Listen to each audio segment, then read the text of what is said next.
So, good morning or good night, depending on where you are in the world. And welcome to another interview of the Shield Dude on a Couch. I'm your host, Hector, and today I'm joined by Jeff Morgan. He's the drummer for the band Wake, and they're about to release their first album in, I believe, 13 or 14 years since 2011. And it's called the album that's going to be coming out in March. It's called The Return of Magik, and Magic with a K. So, first of all, Jeff, how are you today? I'm doing great, Hector. Thanks for having me on. I really appreciate it. Yeah, so that's a nice rig you have on the background.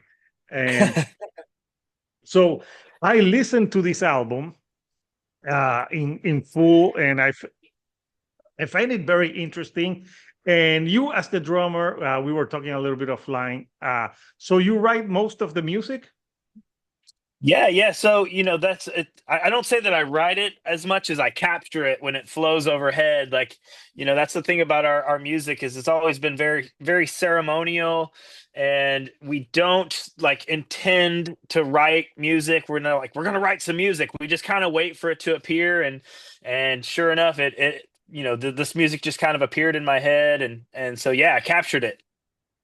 Yeah. So this album, it's pretty interesting because it's hard to define because you're put as slush metal.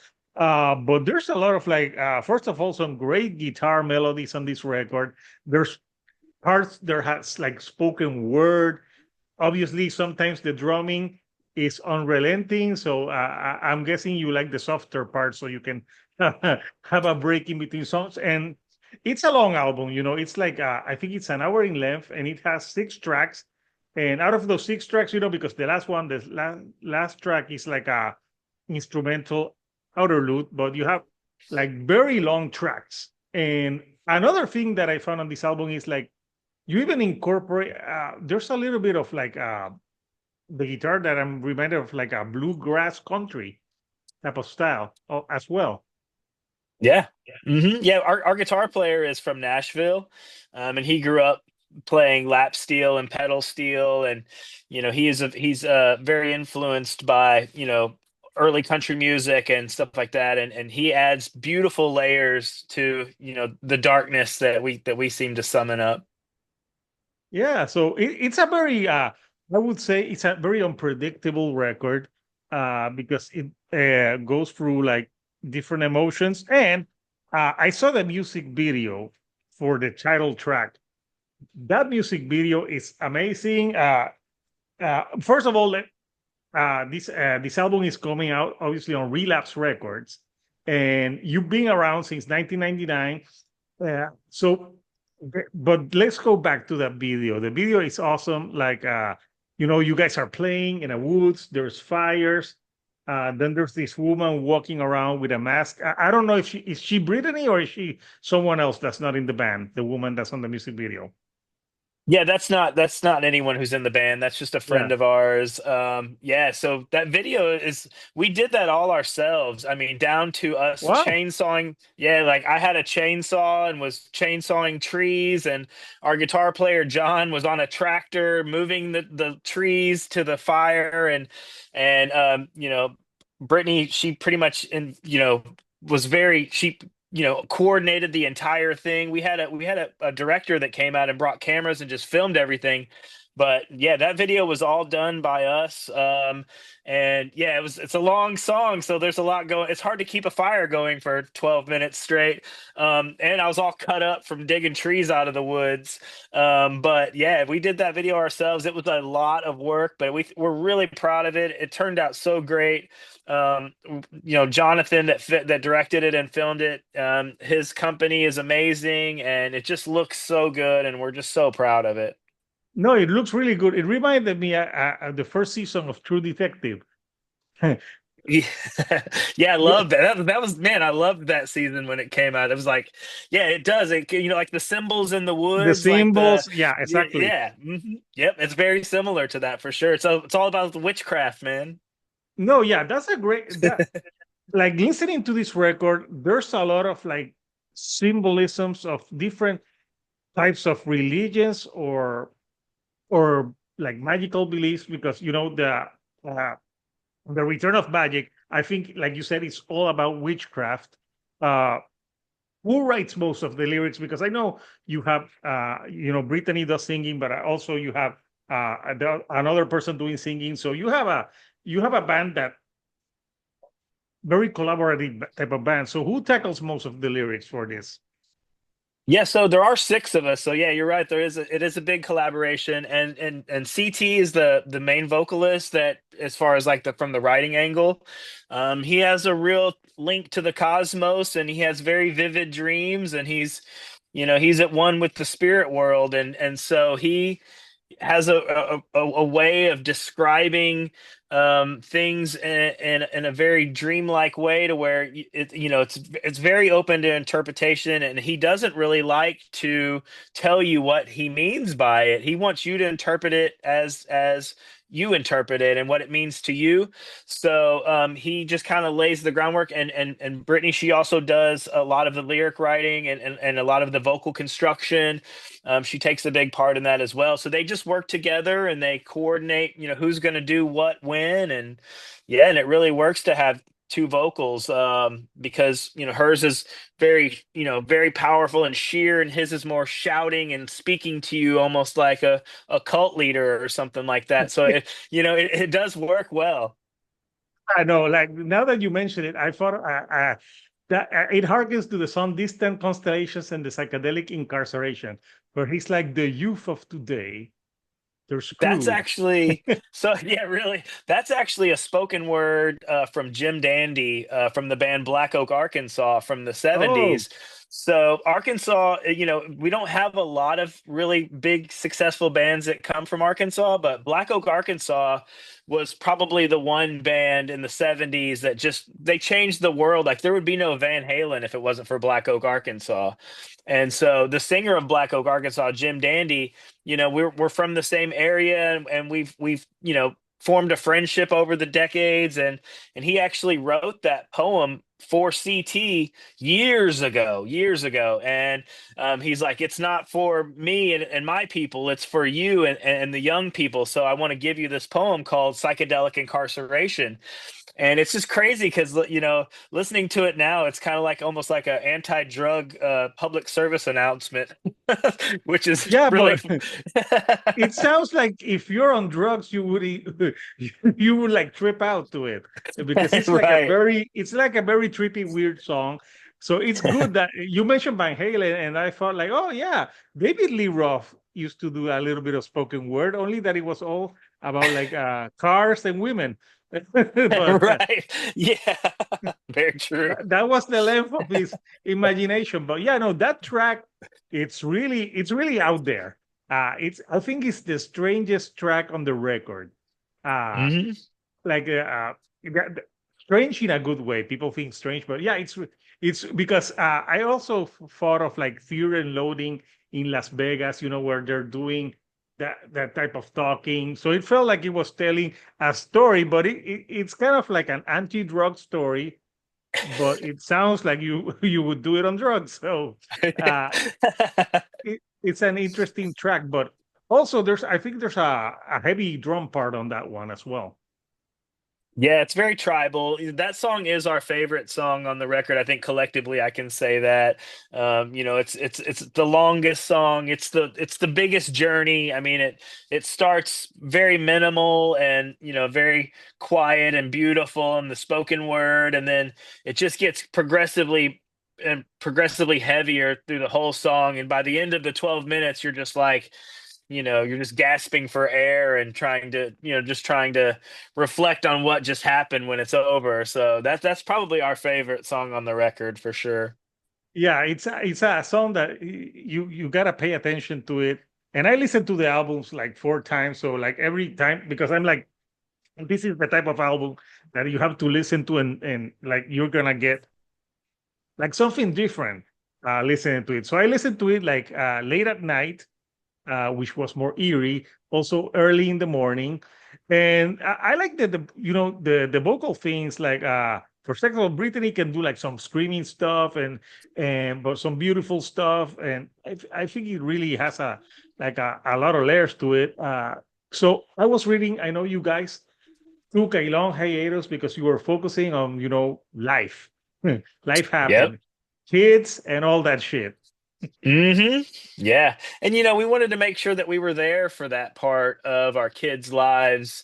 What we were doing for ourselves, seemed quite selfish when we started having kids. And, your life kind of doesn't become about you anymore when you have kids for a little I while. know. And so I yeah, have so kids. we just yeah, so and anyone with kids knows, and it's hard for people that don't have kids to really understand. They're like, why aren't you touring? Why aren't you touring? Why aren't you touring? It's like, oh, you must Oh, not have kids.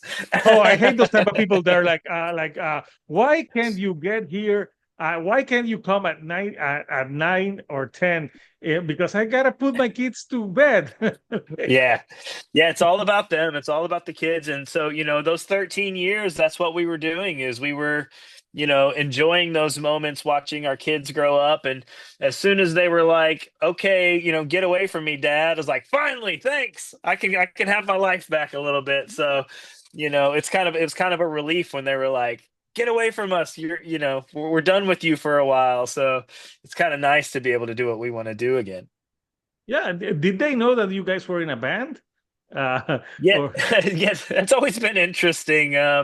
Because now that we're back and we're playing shows and stuff, our kids are actually going from never seeing us their whole lives, to, now our daughter's 13 years old and coming to see us live and watching her, she's watching her mom just like, "Ah!"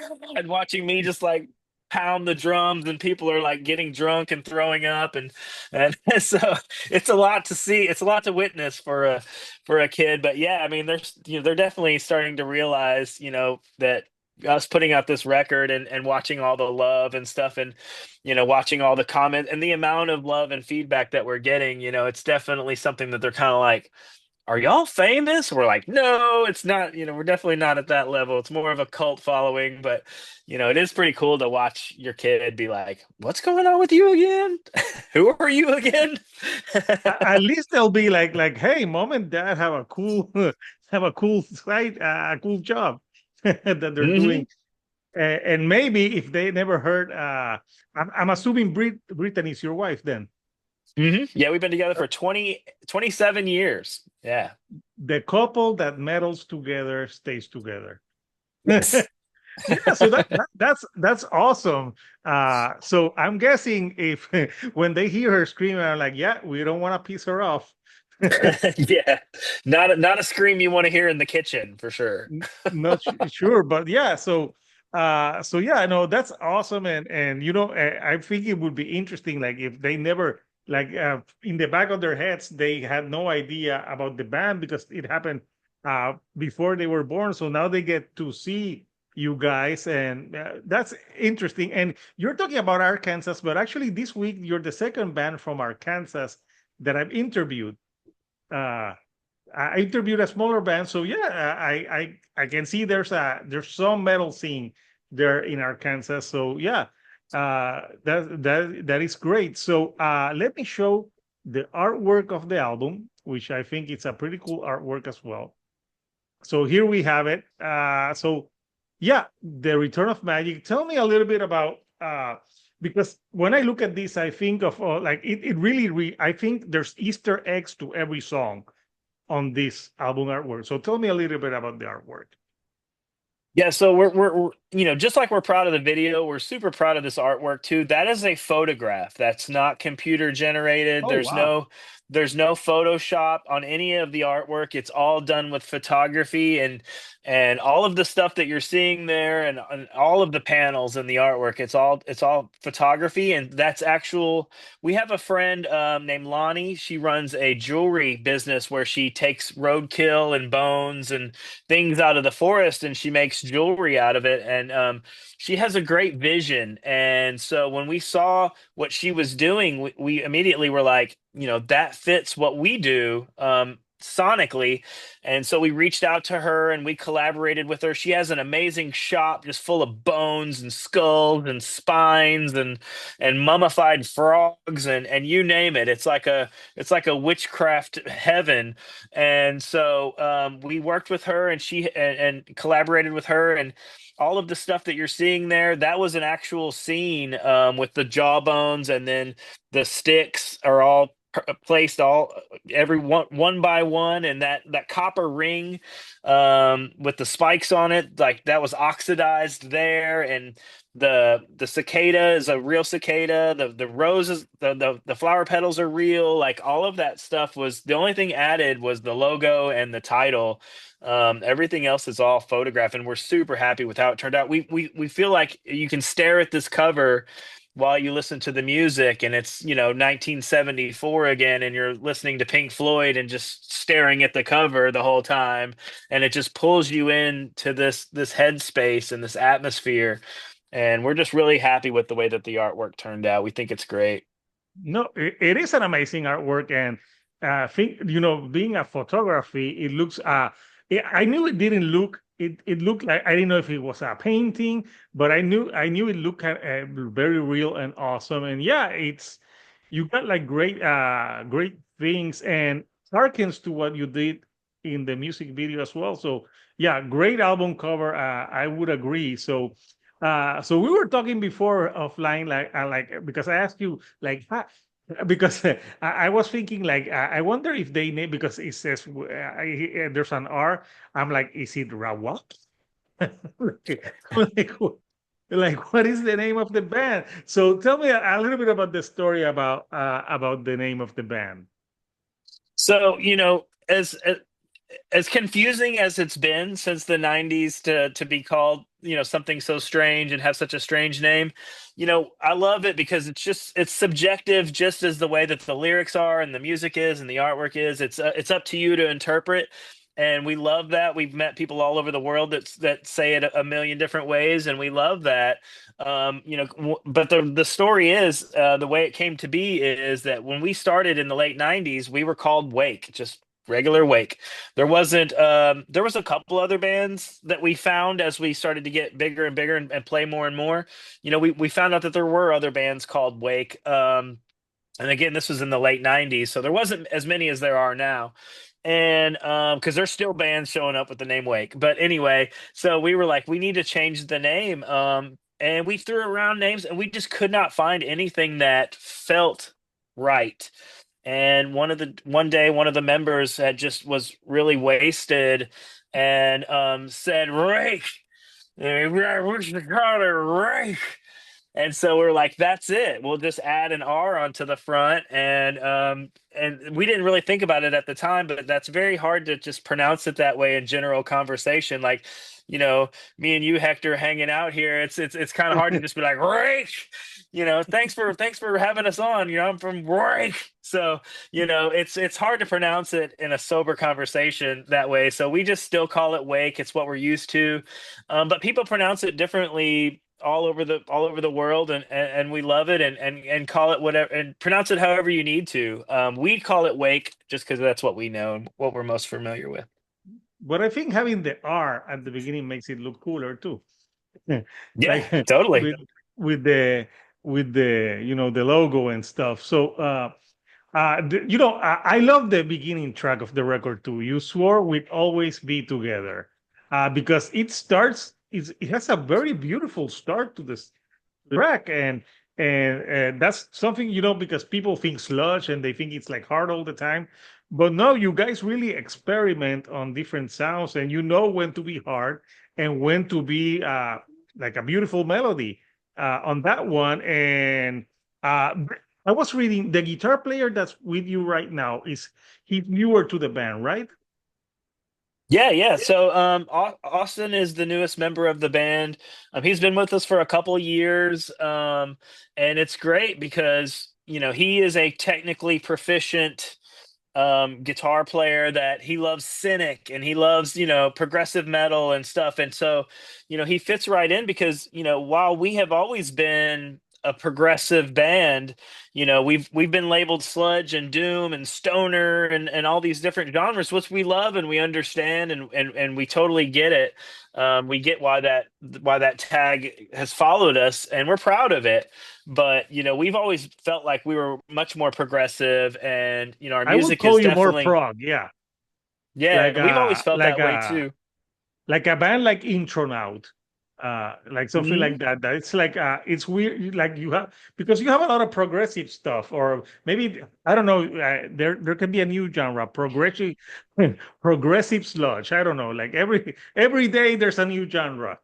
It Uh, was it was a it was a relief for us when Mastodon came out and Intronaut came out, and all these bands, they kind of like, they kind of helped to define what we were doing at that time. We were like, because people were like starting to look at music a little differently. Like, you can be heavy and magical and beautiful at the same time.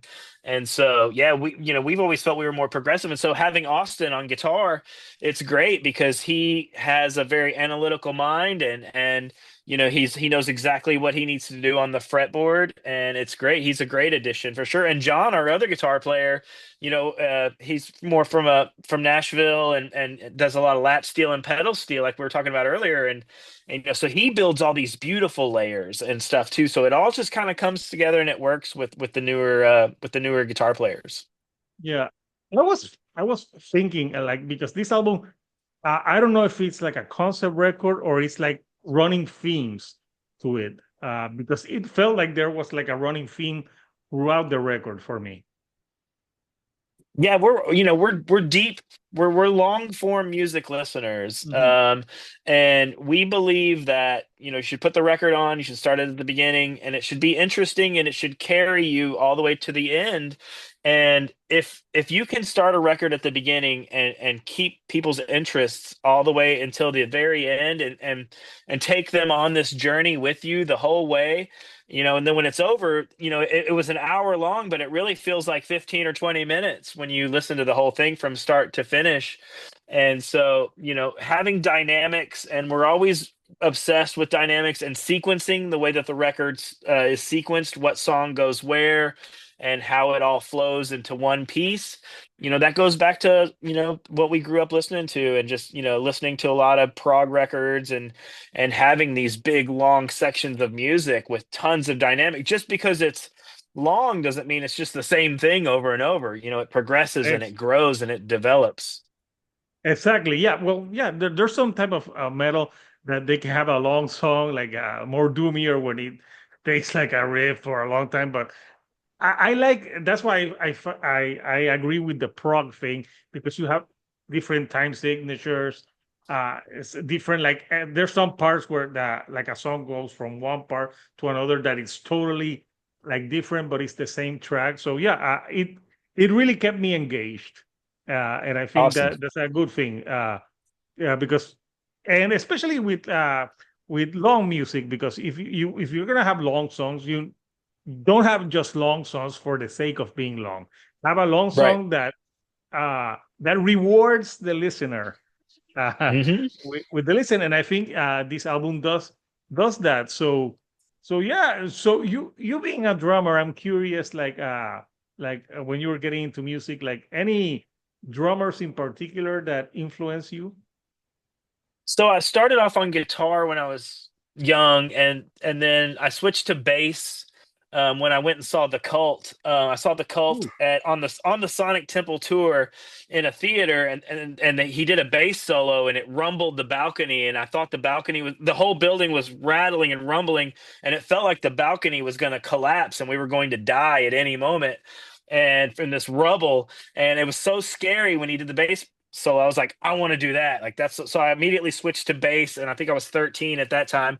And then I learned to play drums in the next couple of years, and have been on drums since. And playing playing drums is something that I love to do. It's not necessarily my natural instrument, but I've been doing it for a long time, and you know, playing these long songs, and we have a huge backline of gear, so we're super loud, and so like I have to really pick my drum fills accordingly because I can't do a lot of like fast technical stuff because you're not going to hear it live. It's going to get lost in all the bass and in the wall of amps behind me. So I have to really pick what fills I do and stuff like that. And so it's quite a bit more detailed than it seems because I'm like strategically simplifying things to make it more powerful live.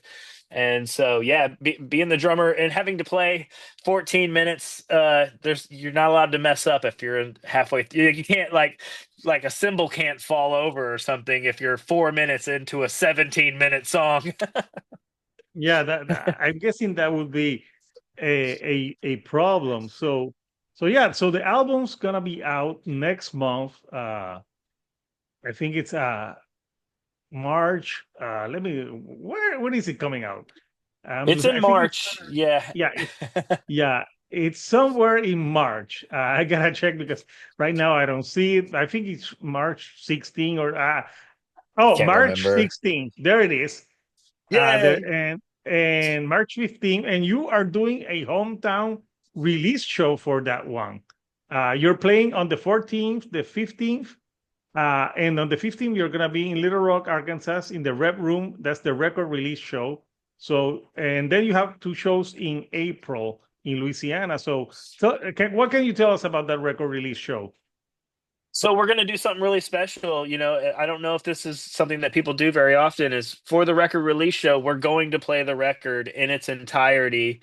Like the day it comes out, from start to finish. And so, that's we're gonna try to film it and record it and just try to so we're gonna do the full record in its entirety for the Little Rock show. Now in Nashville and the Louisiana shows, we're gonna play some more special stuff that the people some of our older stuff that the people want to hear it, but in the Little Rock show we're going to play the record in its entirety, so it'll be really special.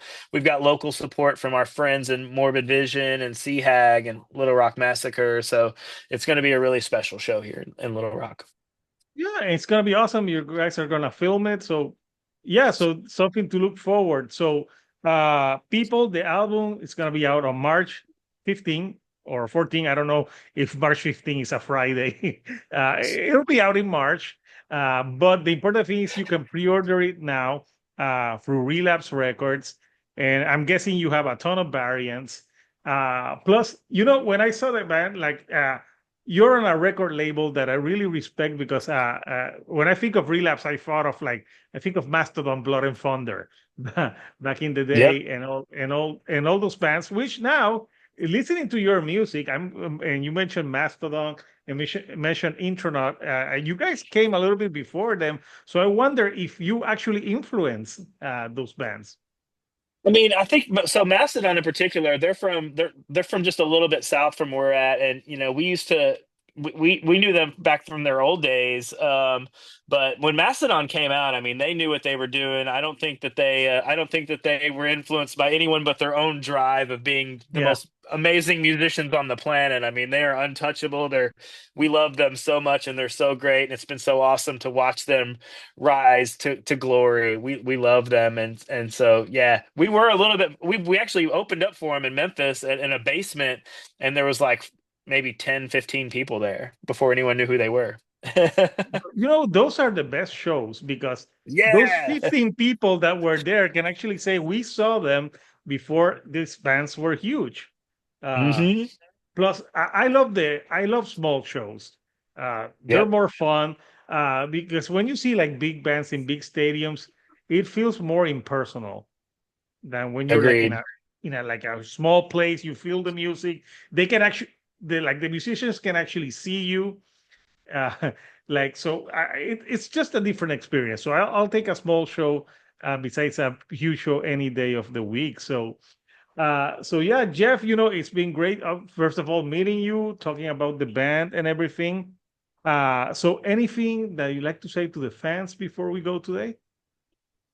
Just that we're super fortunate to be back, and we're stoked by all the love and support that we're getting, and I just really want to thank everyone for for giving us a when you're gone for that long, you kind of don't know what you're going to walk back into, and scenes get better and bands get better and better and better and better, and so it was just awesome to come back in and release the video and watch everyone just really love it and appreciate it and take it in exactly as we hoped that they would. So, just want to thank everyone for being there with us, and thanks to you as well for this interview. And this has been super fun.